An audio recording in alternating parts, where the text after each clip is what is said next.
NCS 기반의 병원 서비스 매니저 제 14강입니다.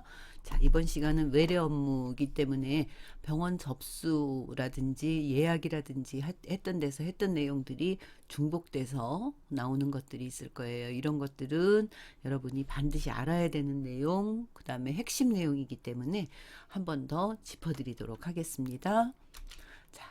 진료 접수를 하기 위해서는 제일 먼저 이 환자가 신환인지 구환인지 알아야 되겠죠. 신환, 구환에 대해서는 우리가 이미 지난 시간에 여러분하고 얘기했어요. 간단하죠? 신환, 우리 병원에 처음 온 사람, 구환, 우리 병원에 이미 정보가 등록되어 있는 사람. 그래서 반드시 신환과 구환이 동시에 왔다 그래서 접수 시간이 같이 걸리는 것이 아니다라고 하는 거 여러분이 직원들에게 자주자주 강조를 해줘야 되고, 그 다음에 구환은 특별히 가능한 한 환자의 성함을 기억하는 것이, 그래서 뭐 환자의 이름을 모른다라고 하면 환자 얼굴이라도 먼저 기억을 해서 신환을 맞을 때하고는 달리 맞아 주셔야지만 우리 병원의 서비스가 잘 관리가 되겠죠. 자, 초진 환자냐 재진 환자냐 신환이냐 구환이냐 하는 건데, 이제 이걸 전산창에 입력을 할 때는 이제 뭐 신환이다 이렇게 입력을 하는 것이 아니라 초진, 재진 이렇게 입력이 되죠. 자, 그래서 우리 병원에 자주 왔지만 이제 어떤 질병을 알았는데 30일 이내에 왔을 때는 재진 환자가 되는 거죠. 또 같은 걸로 또 오고 또 오고 또 오고 하는 경우. 그런데 이 환자가 이제 완전히 그것이 다 나았어요. 그리고 나서 이제 완전히 나았는 줄 알았는데 한 몇 개월, 3개월, 4개월 지나고 나서 다시 우리 병원에 그 증상으로 또 왔단 말이에요. 이때도 재진이냐? 그게 아니라 이때는 다시 초진으로 입력을 하죠. 초진 환자와 재진 환자 수가가 다르기 때문이죠. 자, 진료 접수창. 그러니까 병원에서 아직 근무를 한 경험이 없는 분들도 그렇게 겁낼 것이 없는 것이, 이제 병원마다 다 이렇게 OCS를 쓰고 있잖아요. 자, 그러면 이제 병원 이렇게 접수창이 여기 보시는 것처럼 이렇게 열린단 말이죠. 열리면 이제 환자 번호 같은 거는 자동으로 그냥 떠요.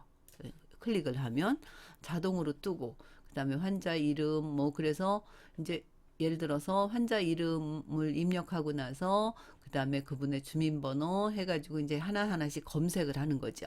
검색을 하면 이 사람이 이제 건강보험에 해당자인지 아니면 무슨 다른 건지 이런 것들이 다 나오기 때문에 여러분이 그렇게 겁내거나 할 필요는 없어요. 그런데 병원에서 실제로 서비스 매니저가 이 일을 직접 하는 병원들도 있고, 병원 코디네이터나 혹은 원무과 직원이 이런 일을 하는 경우도 있죠. 그렇지만 내가 병원에서 서비스 전체적으로 관리한다고 해서 이런 프로세스에 대해서 전혀 모른다고 하면 관리할 수가 없어요. 왜냐하면 직원이 무엇을 어떤 부분에 조금 실수가 있었는지를 알아야만 여러분이 그 부분에 대한 지원이 가능하기 때문이죠. 자, 진료 접수창을 이렇게 열고, 자, 외래냐 입원이냐, 그래서 이 환자에 대해서 뭐 예약 환자냐 이런 것들이 이제 관리가 돼야 되겠죠. 그리고 이 환자가 수진자 자격 조회, 그래서 환자 이름을 넣거나 생년월일을 입력을 하거나 여기 주민번호 있잖아요. 요거 입력하거나 하면 반드시 떠요. 그래서 대체로 병원에서는 성함이 어떻게 되세요? 라고 묻거나 혹은 주민번호 좀 불러주시겠어요? 라고 하죠. 자, 그리고 이 환자의 진료 내역 등 뭐 환자가 어떤 우리 병원에서 어떤 치료를 받았는지 하는 것들이 이렇게 이제 쭉 나열이 되기 때문에 관리가 가능하죠. 그리고 이 진료 접수창에서 또 이제 가능한 것이 이 환자의 지난 이제 접수 뭐 혹은 이제 돈을 냈다든지, 어떤 경우에는 우리 병원에 자주 오는 고객들 같은 경우에 가끔 미수금이 있는 경우들이 있어요. 그래서 오늘 뭐 그 접수를 하면서 지난번 미수금이 있었던 것들을 환자한테 미리 한번 다시 고지를 한다든지, 그러면 이제 환자가 거의 대부분 오늘 뭐 진료비 계산할 때 같이 할게요 뭐 이렇게 하는 경우들이 굉장히 많죠. 뭐 커다란 미수가 아니라 보면 가끔 보면 뭐 현금으로 수납하는 뭐 환자들 같은 경우에 뭐 연세가 드신 분들 같은 경우 아직도 카드 안 쓰시고 현금 쓰시는 분들도 계시거든요. 이런 경우에 예를 들어서 진료비가 뭐 17,000원이 나왔는데 15,000원밖에 안 갖고 오셨다든지, 뭐 카드를 쓰는 분들 같은 경우에 뭐 카드를 잘못 가지고 오는 경우가 의외로 굉장히 많아요. 그 다음에 뭐 체크카드를 쓰시는 분들 같은 경우 뭐 그 통장에 뭐 금액이 안 들어 있다거나 이런 경우. 그러니까 대체로 뭐 신규 환자가 미수를 하고 가는 경우는 거의 없지요. 거의 대부분 재진 환자, 잘 아는 환자들. 그래서 병원에서 이런 정도는 뭐 충분히 따로 뭐 서약서라든지 이런 걸 받지 않아도 다음에 오실 분이다라고 할 때 그냥 조금 미수된 것들을 진료접수창에서 확인할 수 있죠. 그리고 이 창으로 영수증이라든지 뭐 현금을 받았을 경우 현금 영수증이라든지 발행이 다 가능하고요. 그다음에 처방전을 발급했는데 뭐 훼손됐다든지 하는 경우 처방전 재발행도 가능하지요. 또 이것을 통해서 진료 대기가 몇 명 되어 있는지까지도 다 확인이 가능합니다. 자, 이제 초진 환자가 우리 병원에 왔을 때 제일 먼저 진료 신청서 이거 작성하면서 여러분 잊으면 안 되는 거 개인정보보호법이죠. 그래서 개인정보 보호에 대해서 동의를 받고 난 다음에 그리고 나서 진료 신청서를 작성을 하도록 하는 거죠. 병원은 다른 데하고 달리 주민등록번호 끝까지가 있어야 건강보험에서 이 사람의 수진자 자격을 우리가 확인을 할 수 있기 때문에 그러니까 주민등록번호에 대해서 굉장히 예민하게 뭐 반응하는 분들도 계시고 그러잖아요. 그래서 왜 그런지에 대해서 그런 환자들이 계시면 여러분이 설명을 반드시 해주셔야 되겠습니다. 현장에 있는 직원보다는 이런 것들은 이제 관리자급에서 설명을 해드리면 환자들이 훨씬 더 그렇구나라고 금방 신뢰를 하죠. 재진 환자 같은 경우에는 이제 뭐 진료 신청서를 쓰지 않아도 되죠. 자, 그런데 환자들 같은 경우, 재진 환자들 같은 경우 실제로 병원에서 뭐 신분증을 제시해 주세요라고 요구하는 경우는 없어요. 거의 대부분. 그렇지만 실제로는 그 환자가 맞는지 신분증으로 확인을 해야 되는 것이 맞죠. 그런데 거의 대부분 병원 직원들이 재진 환자들 같은 경우 얼굴을 안다든지 뭐 기억을 한다든지 이러기 때문에 많이 생략하는 편입니다.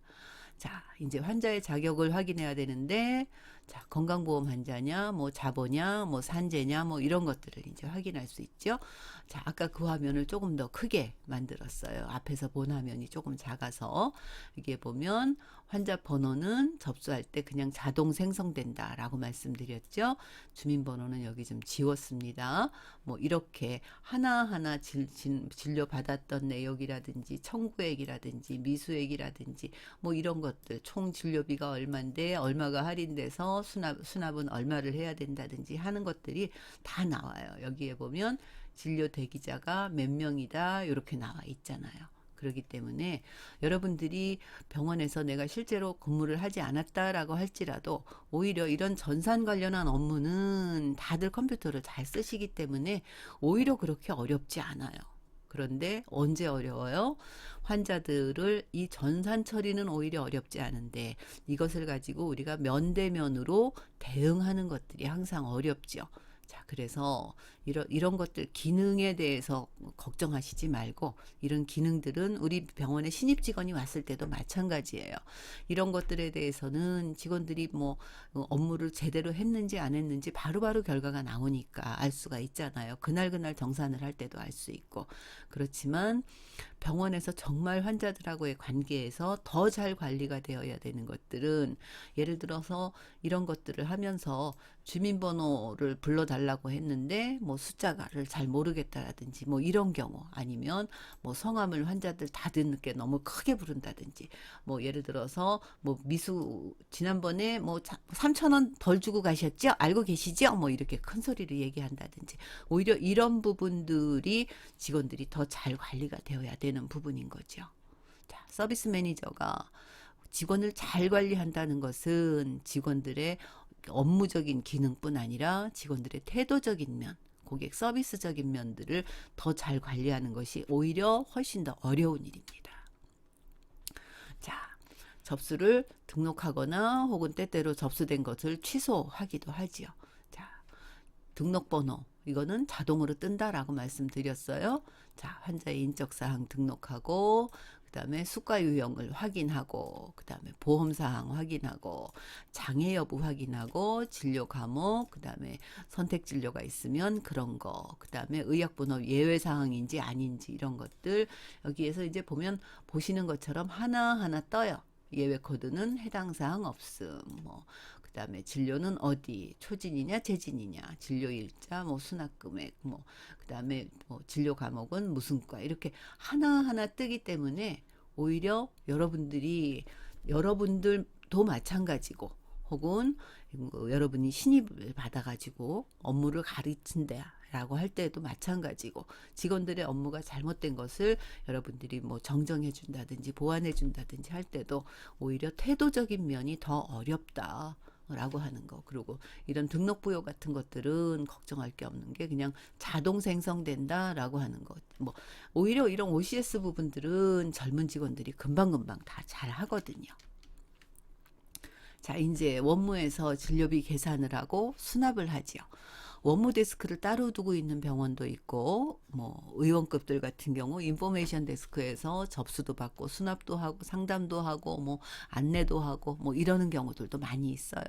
뭐 어떤 경우에 보면은 원장님 한 분과 데스크에 한 명, 그리고 그 직원이 뭐 그 진료실에서의 뭐 그 스텝으로서의 역할까지도 같이 하는 이런 데들도 있잖아요. 그렇기 때문에 내가 어떤 병원에서 근무하게 될지 그 병원의 규모에 따라서 이 원무 업무는 훨씬 더 많아지기도 하고, 이 업무가 조금 최소화돼서 세분화되기도 하고 그렇죠. 자, 진료비를 계산하고 수납하는 일 역시 원무 파트에서 해야 되는 일이죠. 자, 그래서 이 처방전을 입력할 때 개방식 입력 방법이 있고 폐쇄식 입력 방법이 있어요. 보통 우리 병원에서 검사라든지 뭐 방사선 뭐 이런 것들은 대체로 요금이 정해져 있잖아요. 뭐 엑스레이는 얼마, 모는 얼마 이런 식으로. 그렇기 때문에 이런 것들은 체크만 하면 되죠. 그죠? 그냥 클릭만 하면 비용이 저절로 뜬다는 거죠. 그 다음에 개방식 입력은 어떤 거예요? 여러분이 입력을 하는 거죠. 혹은 이제 의사가 진료를 하면서 그냥 아예 처방전을 입력해서 여기선 출력만 하기도 하고요. 뭐 약이라든지 주사라든지 뭐 이런 것들이 이제 추가되었을 때, 그래서 병원에서는 개방식 입력 방법과 폐쇄식 입력 방법을 같이 사용하고 있죠. OCS를 활용하는 병원들은 앞에서 얘기한 것처럼 진료를 담당하는 의사가 진료하면서 곧바로 그 OCS 화면에다가 처방전을 같이 입력을 하면 원무 데스크에서는 어떻게 해요? 그냥 그대로 출력만 해서 진료비만 받고, 여기 진료비만 받고 그 다음에 처방전을 내주는 이런 순서로 진행이 되죠. 그래서 우리 병원이 어떤 방식을 사용하는지, 그것들은 여러분이 이제 병원에 근무를 하시면서 우리 병원에 맞는 방법을 이제 활용하시면 되고, 그렇게 우리 병원의 직원들이 업무를 잘 할 수 있도록 관리하시면 되겠어요. 자, 돈을 내는 환자분은 처방 내역을 확인하고, 그다음에 급여 여부, 그다음 수기 산정, 뭐 예를 들어 여기에서 뭐 약 주사나 처방 뭐 이런 비용들이죠. 확인하고, 그리고 추가로 입력한 그 입력 내용들을 확인하고, 그리고 나서 이제 진료비를 계산하게 되겠죠. 자, 수납 업무를 할 때 주의할 사항, 이것들이 이제 오히려 여러분이 직원들한테 자꾸 뭐 교육하고 자꾸 훈련하고 이런 부분들이 잘 되고 있는지를 확인해야 되는 여러분의 업무죠. 자, 현금을 받았을 때, 신용카드를 받았을 때, 뭐 고액의 수표를 받았을 때, 지금 제일 많은 건 신용카드가 제일 많죠. 자, 현금을 받았을 때는 얼마 받았다라고 하는 거. 요즘 직원들 이건 다 잘해요. 그렇죠? 자, 신용카드를 받았을 때 이 카드가 본인 카드인지 아닌지를 확인을 해야 되는데, 사실 이런 부분들이 조금 아쉬워요. 아직은. 그렇죠? 그 다음에 병원에 와서 수표를 내는 사람이 그렇게 많지는 않지만 가끔씩 고액의 수표를 갖고 오는 분들도 간혹 있을 수 있어요. 이 경우에 그냥 믿거라 하고 받는 것이 아니라 반드시 수표에 본인이 이사하게끔 하고 그 신분증을 대조하고 확인한 다음에 은행에 조회를 하고 나서 그 수표를 승인하고 이제 남아있는 잔돈을 내드려야지. 그렇지 않은 경우 가끔씩 그럴 때 이제 수표가 부도난다고 하는 게 바로 이런 경우잖아요. 그래서 되도록이면 고액의 수표인 경우에는 현금이나 신용카드가 없는지 이렇게 이렇게 훈련을 시키는 거죠. 롤플레잉을 통해서 여러분들이 이렇게 직원들이 할 수 있도록 그것을 자꾸 매뉴얼화 하는 것이 병원 서비스 매니저의 업무입니다.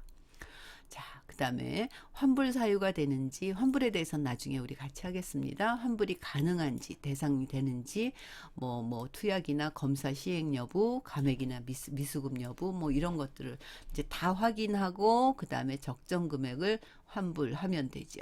환불의 경우에는 반드시 병원마다 이제 정해진 그 규칙이 있고, 그리고 환불 같은 경우에도 전산에서 다 처리가 가능해요. 자, 그리고 이제 하루 업무가 끝나고 나면 직원들하고 이제 그날 결산을 하는 거잖아요. 어떻게 해요? 처방 건수, 진료 수익, 그다음에 미수금이 그날에 있었는지, 환불건이 있었는지 이런 것들을 해서 날마다 결산을 하고, 그리고 그날 발행한 영수증 같은 거 이런 것들을 이제 이렇게 처를 해가지고 법적 그 기간까지 반드시 병원에서 보관해야 되지요. 이것도 다음에 한번 더 다루겠습니다. 자, 미수금을 포함한 채권들, 미수금 같은 경우 철저하게 관리해야 되는데, 이 미수금 관리를 병원에서 대체로 코디네이터나 그 인포메이션 데스크에 있는 직원들이 관리하는 경우는 그렇게 많지 않고, 이 미수금이 많아지는 경우에는 대체로 이제 병원에서 법무팀이 나선다든지 아니면 우리 병원과 관련이 있는 변호사를 통해서 한다든지 하기 때문에, 여러분이 관리해야 되는 미수금 같은 경우에는 대체로 크지 않은 지난번 조금 덜 주고 간 진료비라든지 이런 정도이기 때문에 이런 부분은 크게 염려하지 않으셔도 되겠습니다. 자, 진료비 환불 사유 우리 앞에서 이제 다음에 보겠다라고 했던 거 있죠. 자, 요양급여 의뢰서를 사후에 제출했다. 혹은 환자가 예를 들어 보험 유형이 바뀌었다. 예를 들어 본인이 처음에는 그 일반으로 했는데 건보가 됐다든지 이런 경우, 혹은 이제 반대의 경우도 있을 수 있죠. 그다음에 환자나 병원 측의 원인으로 진료를 받지 못한 경우, 그 다음에 선택 진료를 했는데 선택 진료가 취소되는 경우, 검사나 촬영을 신청하고 비용을 냈는데 병원의 사정으로 취소가 되는 경우, 이제 가끔 있는 경우예요. 직원들이 입력 오류를 하는 경우가 종종 생기는 일이에요. 그래서 반드시 진료비 환자들한테 청구를 할 때는 입력이 뭔가 잘못되었는지, 실제로 어떤 경우가 있어요. 환자한테 그 장비 같은 것들을 이제 환자가 요구를 해서 제공을 했는데, 단지 그것만 제공을 했는데 진료비를 그냥 같이 그냥 늘 하던 대로, 환자는 의사 얼굴도 보지 않고 가는데도 그냥 진료비를 청구하거나 이래서 환자가 항의하거나 이러는 경우들이 있을 수 있거든요. 이런 경우 다시 환불하려면 처리가 복잡하기도 하고, 또 그리고 어떤 경우에는 오늘 환자가 낼 진료비에서 정산을 하려고 하는데 또 차액이 발생되기 때문에 나중에 환자한테 또 통장으로 다시 입금을 해줘야 된다거나, 이렇게 여러 번 일들이 발생할 수도 있고 하기 때문에 한 번 할 때 꼼꼼하게 철저하게 하는 것들을 직원들을 훈련시켜야 되겠습니다. 자, 진료비 환불 절차 볼게요. 진료비 영수증 사유 발생 부서에 확인하고 영수증 회수하고, 그러니까 보통 카드 취소하는 것과 똑같다라고 생각하시면 돼요. 그래서 처방 전 입력 오류 때문에 환불하는 경우 진료과에 반드시 확인하고 처방전을 다시 재확인하고 확인하고 나서 환불한다는 거, 요거만 잊지 않으면 되겠어요. 자, 여러분이 이 부분에 대해서 직원을 교육할 때는 외래 업무가 왜 중요한지, 외래 파트는 우리 병원의 얼굴이다. 병원 전산 시스템을 사용할 때 환자 등록, 접수, 진료비 계산, 수납, 진료비 환불, 이 각각의 내용들, 업무에 대해서 우리 직원들이 이 업무를 유연하게 할 수 있을 때까지 자꾸 교육하고 확인하고 교육하고 확인하고 체크하고 교육하고 확인하고 체크하고, 이렇게 자꾸 반복하는 것이 서비스 매니저의 업무입니다. 내가 하는 것이 아니라 할 수 있게끔 하는 것이 오히려 훨씬 더 어려운 일이죠. 자, 이번 시간은 여기까지 하도록 하겠습니다.